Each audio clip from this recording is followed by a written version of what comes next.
አንድ አምላክ በሚሆን በአብ በወልድ በመንፈስ ቅዱስ ስም ጥር 17 በዚህች ዕለት ለለውንዲዮስ ለሮም ንጉሥ ልጆች የሆኑ የከበሩና የተመሰገኑ ማክሲሞስና ዱማቴዎስ መታሰቢያቸው ሆነ። ይህም ንጉሥ ሃይማኖት የቀና እግዚአብሔርንም የሚፈራ በእውነትም የቀና ፍርድን የሚፈርድ ነበር። ስለዚህም እሊህን ሁለት ቅዱሳን እግዚአብሔር ሰጠው። እነርሱም ከታናሽነታቸው ጀምሮ በንጽህና እንደ እግዚአብሔር መላእክት ሆኑ። ትህትናን ፈሪሃ እግዚአብሔርን በማስተማር አሳደጋቸው።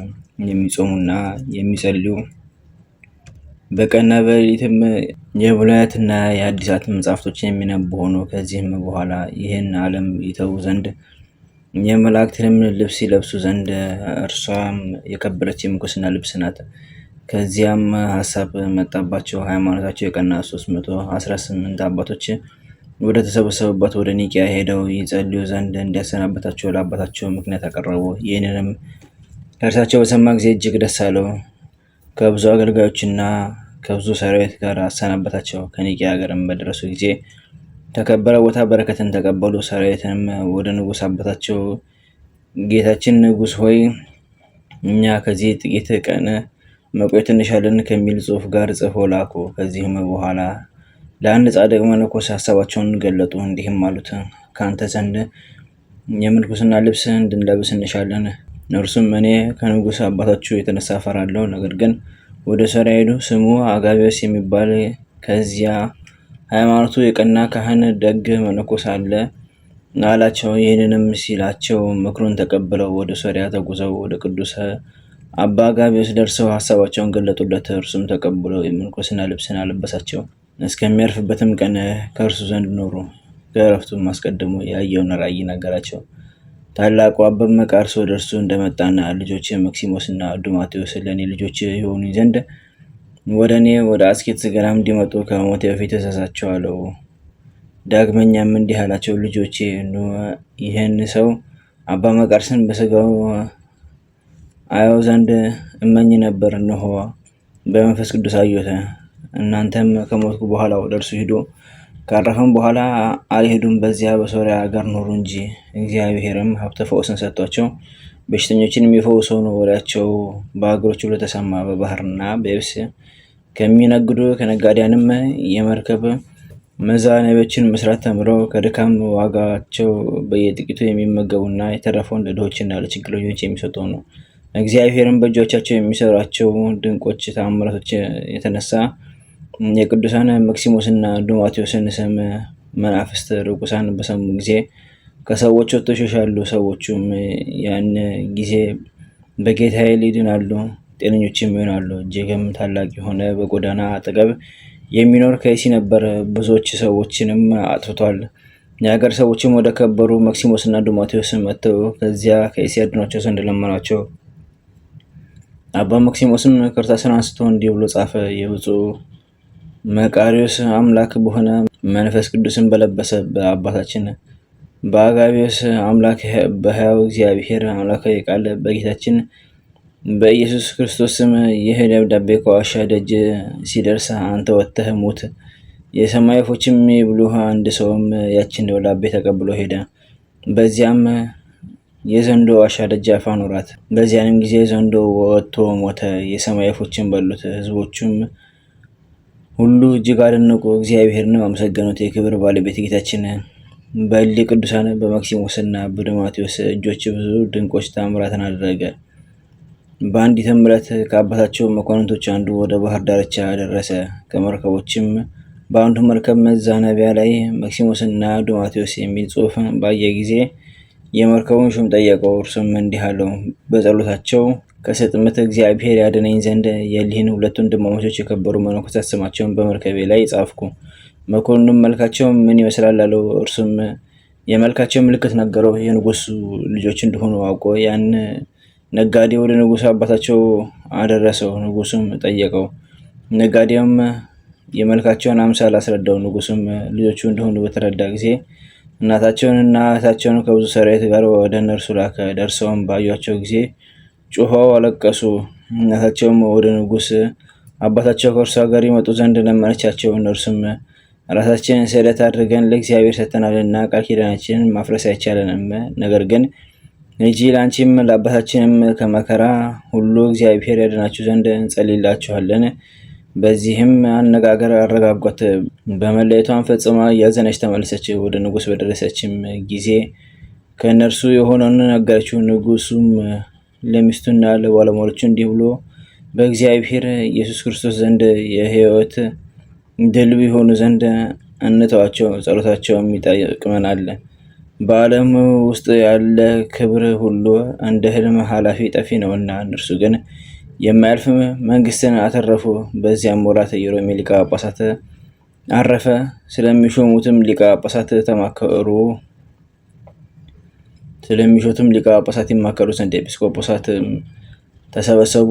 የከበረ መክሲሞስንም አሰቡትና ሁሉም ለዚህ ሹመት እርሱ በእውነት ይገባል ተባባሉ። በሽተኞችን ይፈውስ ዘንድ ብዙዎች የሆኑ ድንቆች ታምራቶችንም ያደረግ ዘንድ እግዚአብሔር ታላቅ ጸጋ ሰጥቶታልና፣ በእድሜውም ወጣት ቢሆን ክርስቶስ በውስጡ ስላደረ በእውቀትና በበጎ ስራ በቤተ ክርስቲያንም ሕግና ስርዓት ሁሉ ፍጹም ነው። ይህንንም በሰሙ ጊዜ አባቱና እናቱ ደስ አላቸው። መኳንንቶችንም ላኩ። የከበሩ መክሲሞስንና ዱማቴዎስን ወደ ሮሜ ይሰዳቸው ዘንድ ወደ ሶርያ አገረ ገዢ ደብዳቤ አብረው ላኩ። እሊህም ቅዱሳን ሰምተው እጅግ አዘኑ። አባታቸው አባ ጋቢዮስም ያዘዛቸውን አሰቡ። በዚያንም ጊዜ ተነሱ፣ ልብሳቸውንም ለወጡ፣ ወደ ኤርትራ ባህር ዳርቻ ተጓዙ። ወደ የብስም እንደሚጓዙ አያውቁም። ውሃን በሚጠሙ ጊዜ እግዚአብሔር መራራውን ውሃ ለውጦ ጣፋጭ አድርጎላቸው ይጠጣሉ። ከዚህም በኋላ ከእርሱ ዘንድ ረድኤትን ኃይልን ላከላቸው። ከሶርያ ሀገርም ተሸክመው ወደ አስኬትስ ገዳም አደረሳቸው። ወደ አባ መቃርስም ገብተው በእርሱ ዘንድ መኖርን እንደሚሹ ነገሩት። እርሱም በጸጋ የለመለሙ እንደሆኑ ባየ ጊዜ በገዳም መኖርን የማይችሉ መሰለው። በገዳም ያለውን ችግር ነገራቸው። በዚህም መኖር አትችሉም አላቸው። እነርሱም አባታችን ሆይ ተወን፣ ከዚህ መኖር ካልተቻለን እንሄዳለን ብለው መለሱለት። ከዚህም በኋላ ሰሌን መስራትን አስተማራቸው። የሰሌንም የሚቆርጡበትን ወንዝ አሳያቸው። ማደሪያቸውንም እስከሚሰሩ ድረስ ረዳቸው። የእጅ ስራቸውንም የሚሸጥና ምግባቸውን የሚያመጣላቸው አንድ ሕዝባዊ ሰው አምጥቶ አገናኛቸው። እንዲህም ሆነው ከቶ ከሰው ሳይገናኙ 3 ዓመት ኖሩ። ነገር ግን በጭልታና በዝምታ ወደ ቤተክርስቲያን የሚገቡና ስጋውና ደሙን ተቀብለው ወደ ማደሪያቸው የሚመለሱ ሆኑ። 3 ዓመት ያህል ወደ እርሱ ስላልመጡና ስላልጎበኙት አባታቸው አባ መቃርስ ከስራቸው የተነሳ አደነቀ። ስራቸውን የሚገልጥለት ዘንድ ወደ ጌታችን ለመነና ተነስቶ ወደ እርሳቸው ሄደ። እነርሱም በመምጣቱ ደስ ተሰኙበት። በዚያችን ሌሊትም ከእርሳቸው ጋር አደረ። ለጸሎትም በተነሱ ጊዜ የእሳት ሐብል ከአፋቸው ሲወጣና ወደ ሰማይ ሲደርስ ሕፃናትም እንደ ዝንቦች ሲከቡት፣ የእግዚአብሔርም መላእክት በእሳት ሰይፍ ዝንቦቹን ሲያባርራቸው የከበሩ መክሲሞስንና ዲሞቴዎስን አያቸው። በነጋም ጊዜ አስኬማን አለበሳቸው። ጸልዩልኝ ብሏቸውም ሊሄድ ተነሳ። እነርሱም ሰገዱለትና አባታችን ሆይ አንተ በእኛ ላይ ትጸልይ ዘንድ ተባርከንም ዘንድ የሚገባ ነው አሉት። ተጋድሏቸውንም በፈጸሙ ጊዜ እግዚአብሔርም ከዚህ ዓለም ድካም ሊያሳርፋቸው ወደደ። መክሲሞስም በጽኑ ሕመም ታመመ። ስጋውም እንደ እሳት ጋለ። ወደ እርሱም ይመጣ ዘንድ ወደ አባ መቃርስ ላከ። አባ መቃርስም በመጣ ጊዜ በደዌ ሲሰቃይ ያገኘው። መክሲሞስም ጸልይልኝ ባርከኝም አለው። እርሱም በላዩ አማትቦ ይህ ደዌ ካንተ ይርቃልና አይዞህ አለው።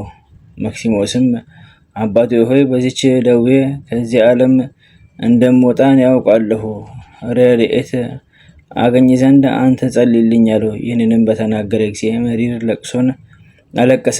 በዚያችም ጊዜ አባ መቃርስ የቅዱሳንን አንድነት፣ ነቢያትን፣ ሐዋርያትን፣ መጥምቁ ዮሐንስን፣ ንጉሥ ቆስጠንጢኖስንም አያቸው።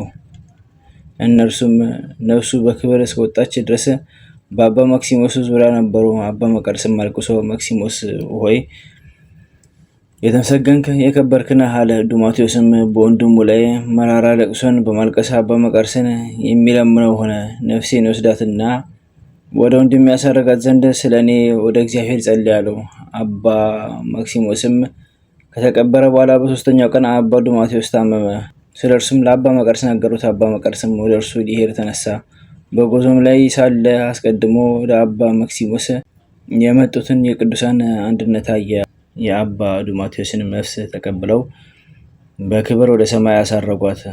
አባ መቃርስም ወደ በዓታቸው ሲደርስ ዱማቴዎስን አርፎ አገኘው። ወስዶ ከወንድሙ ከመክሲሞስ ጋር በአንድ መቃብር በክብር ቀበረው። የመክሲሞስም እረፍት በዚህ ወር በ14 ነው። ዳግመኛ የዱማቴዎስ እረፍት ጥር 17 በዚች ቀን ነው። የከበረ አባ መቃርስም ያ ቦታ በስማቸው እንዲጠራ አዘዘ። እንዲሁም ደብረ በርሞስ ተብሎ እስከዛሬ የሚጠራ ሆነ። ለዘላለሙም መታሰቢያቸው ሆነ። ለእግዚአብሔር ምስጋና ይሁን። እኛንም በከበሩ መክሲሞስና ዱማቴዎስ ጸሎት ይማረን፣ በረከታቸውም ከኛ ጋር ትኖር ለዘላለሙ አሜን።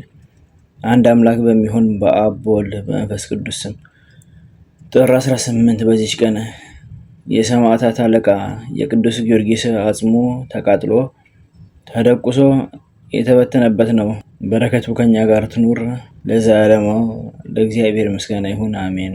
ዘአቅረብኩ ማሕሌተ ዘኪርየ አእላፈ እምነጸምዱከ ዘልፈ ለላ አናብብቶ ከብዜኔቴ መጽሐፈን ተርእሰከ እግዚኦ ጸድቀ ምሉት ወኮፈ እምላቡ ብሉዓን ዘተርፈ ነቢያት ቅዱሳን ሐዋርያት ሰባክያን ሰማዕታት ጻድቃን ደናግል አዲ ወመነኮሳት ሄራን ባርኮ ጉባኤ ዛቲ መካን እስከ ረገሊ ቆኖስ ሕፃን ጻፉ ከርታስ ወለዛጻፉን ስድስ ወለዛሙ ሰረቆም ሳድስ ወለሰማ ቃሎ ዝናፈስ ጸሎተሙ ማርያም አረቂተ ኩሉ እምባስ ወሬ ማረነ ኢየሱስ ክርስቶስ በቅዱሳኑ ጸሎት ጠብቀን፣ በረከታቸውም ከኛ ጋር ትኑር። ኦ አምላክነ በከመ ንትቀ ወአኮ በከመ አምሳነ አቡነ ዘበሰማያት